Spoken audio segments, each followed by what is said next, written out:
In fact, this building is a place where the story of West Virginia truly began.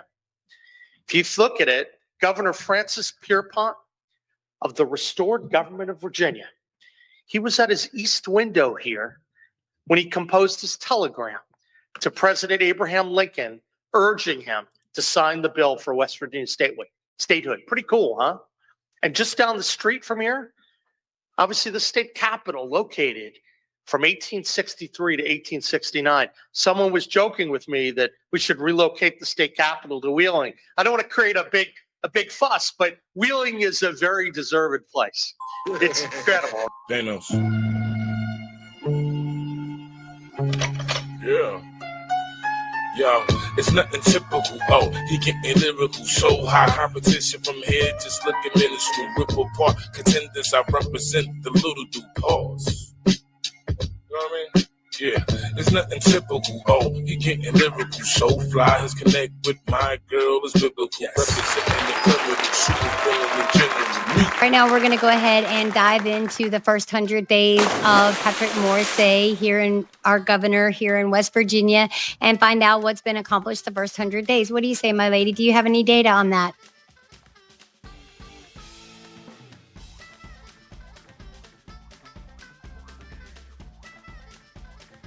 So far, Patrick Morrisey's first 100 days as governor have included signing a balanced budget, removing diversity, equity, and inclusion initiatives from state institutions, enacting religious exemptions for school vaccinations, and collaborating with the Trump administration on health initiatives. It sounds like he's been quite busy.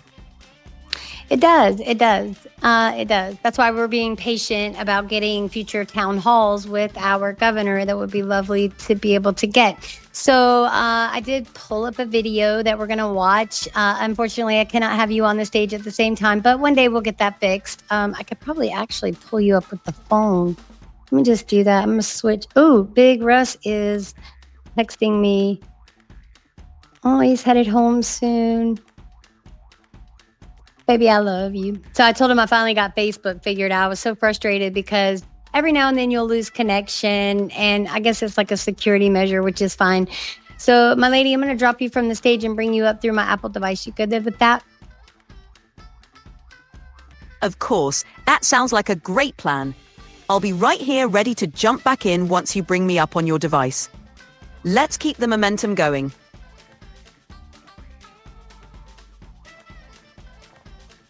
All right, my lady, you with me? I'm right here with you. What's on your mind? All right, so we're going to go into the Patrick Morrisey YouTube channel, and we're going to hear it straight from Patrick Morrisey's mouth, what's been accomplished the first 100 days. And then it's the part of this day that I've been in office. Been a little bit busy down there. We're trying to get a lot of things cleaned up and really move the state in the right direction. But I think it's so important to get out and have conversations with people throughout the state. And there's no better place than to be here, right here in Wheeling today. And I'm grateful for everyone who's here today, a lot of the elected officials, the citizens, the media for coming along. You know, I want to say thank you from the bottom of my heart. Today, I'm here with a number of different people. Some may be coming in a little bit. We have Senator Laura Chapman, who's here. We have Senator Charles Clements. We have Delegate Jimmy Willis. I think Mark Satezolo, delegate, is planning to come here. We've got folks from the Wheeling Area Chamber of Commerce, President Kurt Zendi. We've got the sheriff somewhere here. I don't know where the sheriff is. Oh, there you go. We got the sheriff. We got many supporters around Wheeling. The sheriff? Does the sheriff have a name? That would have been nice to know. I'll be your assistant. I know Amanda Fleur is your personal scheduler. So you guys, Amanda Fleur is the personal scheduler for Patrick Morrisey. And then if you contact Mr. Jason Williams, he is the Director of Constituent Services. So anyway, let's keep going. And it is a beautiful day to be here in the Northern Panhandle, right? Hard to argue that. You know, this is an area of the state that is filled with so much history and culture, and it's unique to all parts of West Virginia. In fact, this building is a place where the story of West Virginia truly began. If If you look at it, Governor Francis Pierpont of the restored government of Virginia, he was at his east window here when he composed his telegram to President Abraham Lincoln, urging him to sign the bill for West Virginia statehood. Pretty cool, huh? And just down the street from here, obviously the state capitol located from 1863 to 1869. Someone was joking with me that we should relocate the state capitol to Wheeling. I don't want to create a big fuss, but Wheeling is a very deserved place. It's incredible, right? And I'd just like to throw a commentary in there that he's not wrong about what he's saying. You know, I haven't really been to Wheeling, so I'm not very well versed in Wheeling. I do know that sometimes a change needs to be made. And if you've got squatters that are, you know, organizing protest and just screaming from a microphone instead of maybe trying to talk to someone, and these people are being paid to do this. Anyway, you can check that out on my other content. What are you complaining about? So let's continue on because it's harder. It gets harder to edit the longer the content goes. So let's continue on, see what he has to say. Being part of this history and being with you, it's very humbling to serve as your governor and be part of this fabric of history that West Virginia has, the role it plays in the United States. And I know I chose to come here today because much like the origin story of West Virginia, we're currently embarking on a new beginning, a comeback for the Mountain State. We all know that West Virginia has some real challenges. We're still ranked at the bottom of a lot of the economic rankings that matter. In economic development, we need to do more. In healthcare, in education, in infrastructure. West Virginia needs to continue to enhance its activities and accomplish more to lift up our standard of living, drive up that educational attainment, and to be that shining. It's going to take a lot of work. We know that we still have some challenges. We still lose more people than we grow every year. We have to change that. It's not good enough to run around. I know I saw this a little bit. People running around saying everything's great. We have to make sure that we're being transparent with the public because I think the future is great and we have a lot of opportunity right here, right now. But we have to be honest about the next level. And for us to live up to the promises and expectations of our forefathers and the founders of our state, we do need to make significant changes to how we're operating as a state. We have too much potential and opportunity, unlimited, to let it be squandered through apathy or by saying, this is always the way things have been done. And you're seeing we're doing things differently down at the state capitol now. That's because when I first came to you, I promised that I would be an agent of change, and I'm not going to be afraid to ruffle a few feathers. I put forth a pretty aggressive agenda and asked everyone to put away their political stripes and look out for Team West Virginia. That's what we're all here to do today. After just 100 days, I'm proud to say that we've been able to knock out a few real meaningful accomplishments. And I'm going to talk about some of those today and some of what we're going to be doing over the next 100 days. First, I asked the legislature to consider 14 bills to advance our legislative agenda. After a 60-day session, they moved 12 of those 14. So not a bad batting average. We can always do more, but I want to commend them for some of the work that they did. Very, very important. We know that there's some very impactful pieces of legislation. Could be some of the most beneficial economic development pieces we've seen in a long time. That Power Generation and Consumption Act, that 2014, that's going to create a certified microgrid program here in West Virginia. That's going to make West Virginia so much more attractive to entice data centers.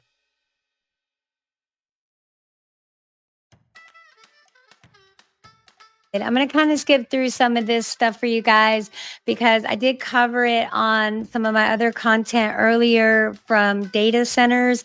He held a press conference about a month and a half ago regarding this very issue to try to change legislation from West Virginia only being allowed to host 2 data centers to be able to open that up to to the private market as well.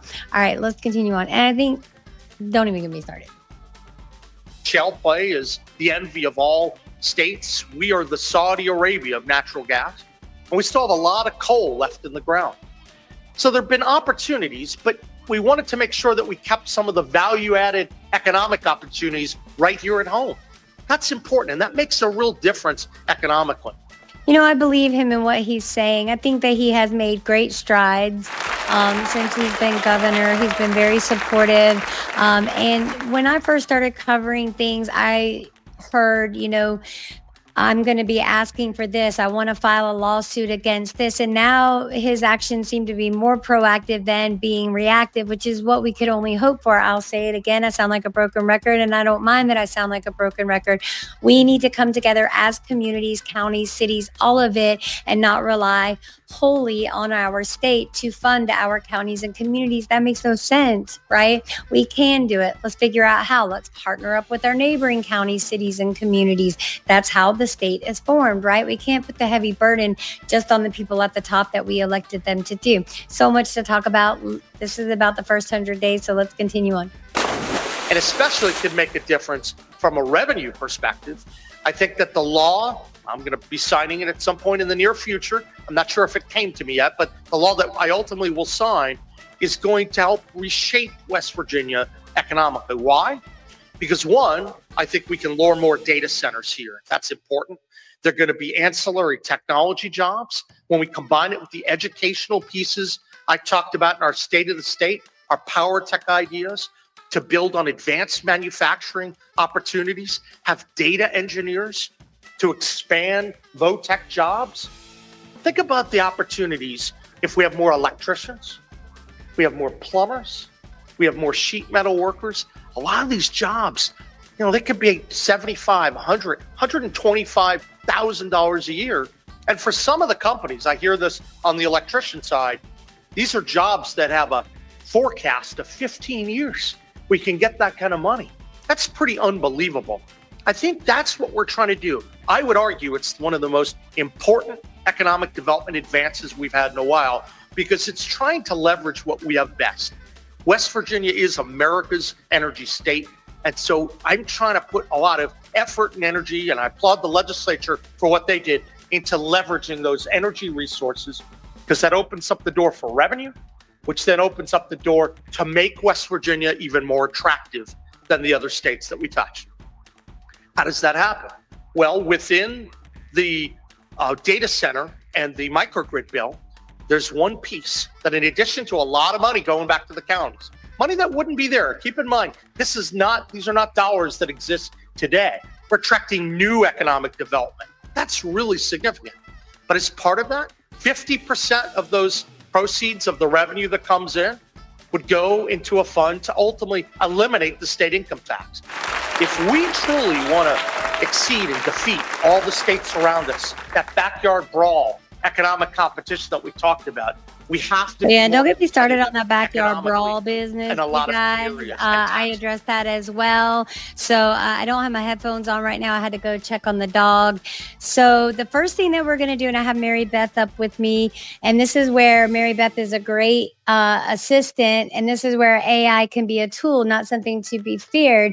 So what we're going to do next after this goes through, and it's an hour long. You've come a long way. Having a system in place really helps streamline everything. Mary Beth's scripting skills and the ability to get everything organized and printed out is a game changer. It's amazing how much you've evolved from just a device and earbuds to a full-fledged production setup. Keep it up, and soon it'll all run like a well-oiled machine. I think so too. We couldn't have done it without my good Lord King husband, Big Rusty Connell. He has been so intricate in all this process. All the fancy setup you see is because of him, and I thank him for it. Mary Beth has been, how long we've been working together? We do the $20 Chat GPT plan. I would like to upgrade at some point or work something out to where we can use the higher tier, because I always like working with other AI sources. And we do work with Grok as well. Grok is great. I'm not saying that he's not. We just prefer ChatGPT simply for the interactive voice capability that it has. And you know, when I decided to run for governor, I knew that the executive branch in West Virginia needed to have a lot of scrubbing. The kind of good government provisions that slimmed government down, right-sized, repurposed government. We're entering a whole new era in our country. We know that technology is on the march, and we know that the agencies that we manage have to improve and keep pace with what's going on in the world around us, right? I think we all agree with that. What does that mean? Well, we can do more, sometimes with a little less. That means that we were looking for ways to merge various departments together. We looked at what was going on in commerce and economic development, and let's say it's much better if you're trying to lure people into your state to bring all the pieces together. Maybe you have something which has the commerce, has broadband, it has labor policy, it has all sorts. did you hear that, Boone County? Did you hear that, Pam White, Sheriff Barker, all of you? This is what we've been talking about. If you have an opioid fund sitting there that could benefit the sheriff's department or any other department, we can still be profitable. There's no need to hold on to fund. I mean, I'm not saying completely empty our coffers. No, yes, have money in the coffers, but don't be completely dependent on this fund and that fund. And oh my gosh, what if we don't get this paycheck? And then all the meanwhile, you're giving yourself raises. All right, let's keep going. Sorts of compliance issues within it, energy out of commerce, and then you combine it with economic development. That's the powerhouse. Because if a business wants to come in, they care obviously about the capital investment.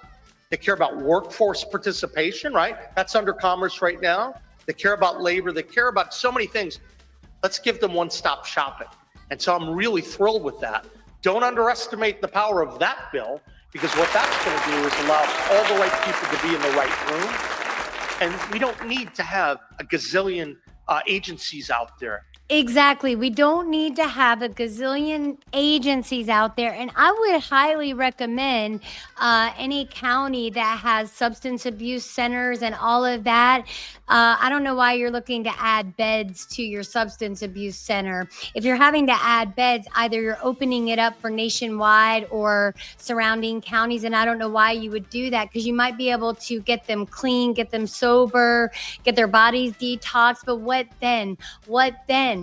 Where do you send them? There's no employment here. The median income is less than $35,000 a year. Consider these things. Let's keep going. That it's difficult to attract all the right people.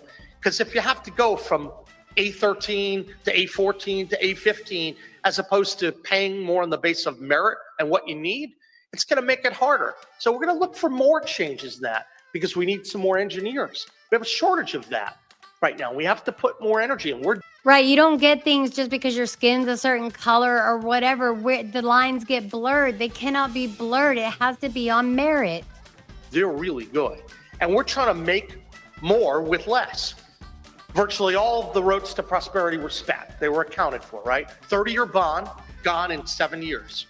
And I mention this to you because now we don't have the same dollars that exist in the past. A lot of the federal monies that were sent, they're not coming anymore. We have to think of ourselves as being more efficient, more effective, and I think that's what we're working on. They matter so that the executive branch has the tools it needs to deliver goods and services that matter for people and to make West Virginia the envy of every single state that we touch. So I'm pretty proud and excited for those government org bills. I know that a lot of people say, it doesn't matter much, but I think we can.